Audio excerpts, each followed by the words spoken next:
500 ton ইলিশ যখন রপ্তানি হয়েছিল ভারতে, তখন আপনি বলেছিলেন যে কেন এই ইলিশ রপ্তানি করা হবে। এইবার দেখা যাচ্ছে আপনাদের সরকার 3000 টন ইলিশ রপ্তানি করছে।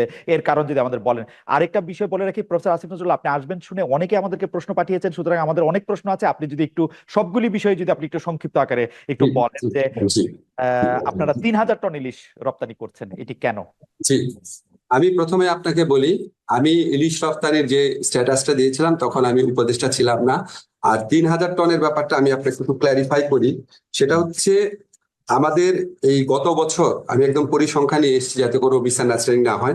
গত বছর 3950 টন ইলিশ রফতানির সর্বোচ্চ অনুমোদন দেওয়া হয়েছিল। প্রকৃত রফতানি হয়েছিল 802 টন। এই বছর তার চেয়ে কম ইলিশ রফতানির অনুমোদন দেওয়া হয়েছে 3000 টন। অ্যাকচুয়াল রপ্তানি কত হবে সেটা আপনি at the end of the day দেখেন। কাজে আপনি যদি পরিসংখ্যানে তুলনা করেন তাহলে 3950 টনের সাথে 3000 টনের তুলনা করতে হবে। আর 500 টন আমি যে স্ট্যাটাসটা দিয়েছিলাম এটা দ্বিতীয় ফেজে 500 টন রপ্তানি করার কথা বলা হয়েছিল, কিন্তু গত বছর আসলে প্রকৃত রপ্তানি হয়েছিল 802 টন। এটা পত্র পত্রিকায় প্রকাশিত রিপোর্ট, আপনারা প্রথম আলোর রিপোর্ট আপনারা পরীক্ষা করে দেখতে পারেন। এখন আপনার যখন আমি ইলিশ মাছের ইয়েটা দিয়েছিলাম, আমি ওখানে কি বলেছিলাম ভালো করে খেয়াল করেন। 500 টন ইলিশ কেন পাঠানো হচ্ছে?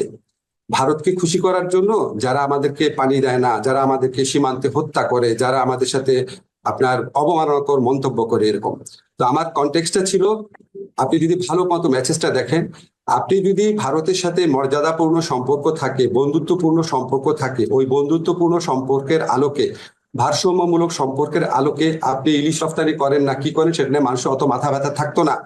আপনি এমন একটা দেশ, তখন প্রতিটা নিয়ত ভারতের যে সমস্ত পদক্ষেপে সরকারের নতজানুমূলক দৃষ্টিভঙ্গি ছিল, সীমান্তে মানুষ মারা যাচ্ছে, আর বাংলাদেশ সরকারের সাফল্য ছিল যে ওই লাশটা নিয়ে আসছে, সেটা তাদের সাফল্য। মানুষ মারা যাচ্ছে সেটাকে সরকার সমর্থন করতো, তৎকালীন শেখ হাসিনা সরকার বলতো আমাদের লোকরা অপরাধ করে যায় দেখে মারা যায়, আমরা পানি পাচ্ছি না সেটার কোনো প্রতিবাদ করতো না ঠিক মতো, অথচ আমাদের পানি ফেনী নদীর পানি দিয়ে দিচ্ছে, আমাদের এখানে ভিতর দিয়ে ট্রানজিট নিয়ে যাচ্ছে। আমি নেপাল আর ভুটানের সাথে সামান্য ট্রানজিট পাচ্ছি না। দিনের পর দিন ভারতের যারা শাসক আছে আমাদের দেশ সম্পর্কে অত্যন্ত অবমাননাকর অপমানজনক উক্তি করতো, আমাদের মন বিষিয়ে থাকতো সব সময়। তো আমার কনটেক্সটে ছিল এইরকম একটা কান্ট্রিকে সারাক্ষণ আমাদের দেশের প্রধানমন্ত্রী বলতে থাকতে, আপনার খেয়াল আছে নিশ্চয়ই, তৎকালীন প্রধানমন্ত্রী, যে ভারতকে যা দিয়েছি কখনো ভারত সেটা ভুলতে পারবে না। তখন আমাদের মনে প্রশ্ন আসতো, এটা কি আপনার পৈতৃক সম্পত্তি নাকি, আপনি যা ইচ্ছা দিবেন? কাজে তখন মনে তো অপ্রকাশ্য অনেক জিনিসও আছে।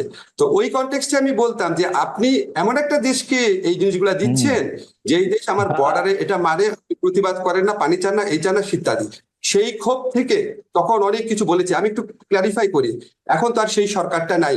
এখন কি আমার সরকার বর্ডারে যখন হত্যা হয় প্রতিবাদ করে না, কঠোরভাবে প্রতিবাদ করে? তাদের অমিত শাহ একটা বক্তব্য দিয়েছে, আপনি আমাদের বক্তব্য দেখেন কত কড়াভাবে বলা হচ্ছে, অত্যন্ত আপত্তিকর বন্ধুত্বমূলক সম্পর্কে গিয়ে তীব্র প্রতিবাদ জানিয়েছে। আমাদের যিনি চিফ প্রধান উপদেষ্টা আছেন উনি ভারত সম্পর্কে কিভাবে কথা বলেন, আমি আমার প্রথম আলো ইন্টারভিউতে ভারত সম্পর্কে কিভাবে কথা বলেছি। এবং এখনকার কনটেক্সটে আপনি যদি বলেন, আমি একটু ক্লিয়ার করি আপনাকে, এই 500 টন ইলিশ রপ্তানি প্রক্রিয়া তো আমি যদি ছিলাম না, এটা হচ্ছে কনসার্ন মিনিস্ট্রির সাথে আলাপ করে বা কনসার্ন মিনিস্ট্রির সাথে কথা বলে করা হয়েছে। তারপরে যখন আমার নিজের কাছে মনে হচ্ছে কেন দেওয়া হচ্ছে, আপনি কি যুক্তিগুলা শুনতে চান এইটার পিছনে যে কি কি কথা আমি শুনেছি আমি নিজে ইনভেস্টিগেট করে? আমার মনে হয় যে সেই যুক্তিগুলি আমরা নিশ্চয়ই শুনবো। আমি মাঝখানে একটু কথা বলে নিই এবং অনেকগুলি বিষয় নিয়ে যেটা আমাদের কথা বলতে হবে। প্রফেসর আসিফ নজরুল, এটি একদম পরিষ্কার যে গত সরকারের সময় গত সরকার ভারতের প্রতি একটি নতজানু ভূমিকা দেখিয়েছিল। সারাক্ষণই তারা মানে, যাই হোক, ভারতের কথা যদি এরকম ভাবে বলাও যায়, ভারতের কথা উঠতো এবং বসতো, এরকম একটা পরিস্থিতিও তারা সৃষ্টি করেছিল। কিন্তু ভারত কিন্তু এই সরকার চেঞ্জ হওয়ার সাথে সাথে চেঞ্জ হয় নাই, আপনারা চেঞ্জ হয়েছেন। ভারত ভারতের আগের মতোই আছে। তার মানে আপনারা কিছু কড়া কথা বলছেন, ইলিশও দিচ্ছেন। গত সরকার কড়া কথা বলতো না, ইলিশ দিত। আপনারা কড়া কথা বলছেন, ইলিশ দিতেন। এটা কি একটা সিম্বলিক যে আপনারা ভারতের সাথে একই রকম সম্পর্ক রাখবেন, শুধু কিছু কড়া কথা মাঝখানে বলবেন? ব্যাপারটা কি এরকম? No, no.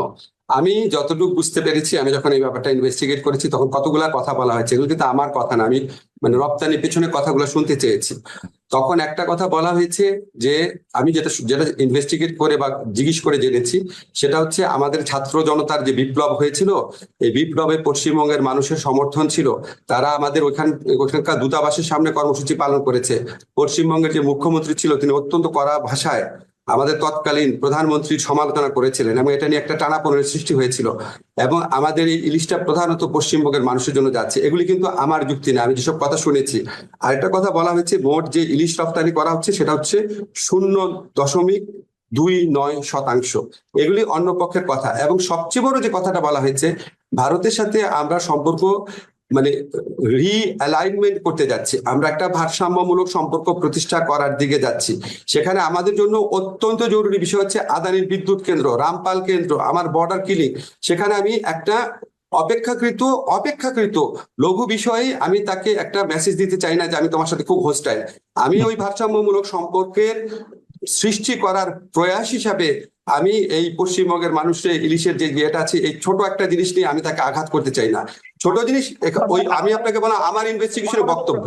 আমার মনে হয় যে প্রফেসর আসিফ নজরুল আপনি ঠিকই বলেছেন। আমরা জানি যে বাংলাদেশের একজন কবি, লেখক, চিন্তক ব্রাত্য রায় এই কথা বলেছেনও, যেহেতু মমতা ব্যানার্জি এখন তার দেশে বা তার প্রদেশে একটি ধর্ষণ কাণ্ড নিয়ে খুবই বিপজ্জনক অবস্থায় আছেন, তাকে আসলে সেভ করার জন্য আপনারা ইলিশ মাছ দিচ্ছেন এবং তাতে মোদী সরকার একটু বিরক্ত হবেন, বিব্রত হবেন, সেটাও আপনাদের লক্ষ্য, এটা অনেকে বলছেন।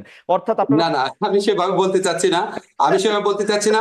আমি শুধু শুনেছি যে পশ্চিমবঙ্গের মানুষ আমাদের আন্দোলনকে সাপোর্ট করেছে, পশ্চিমবঙ্গের মুখ্যমন্ত্রী অত্যন্ত শক্তভাবে নিন্দা করেছেন। এটা ইলিশ পাঠানো বন্ধ মানে পশ্চিমবঙ্গের মানুষের সাথে হোস্টিলিটির মতো একটা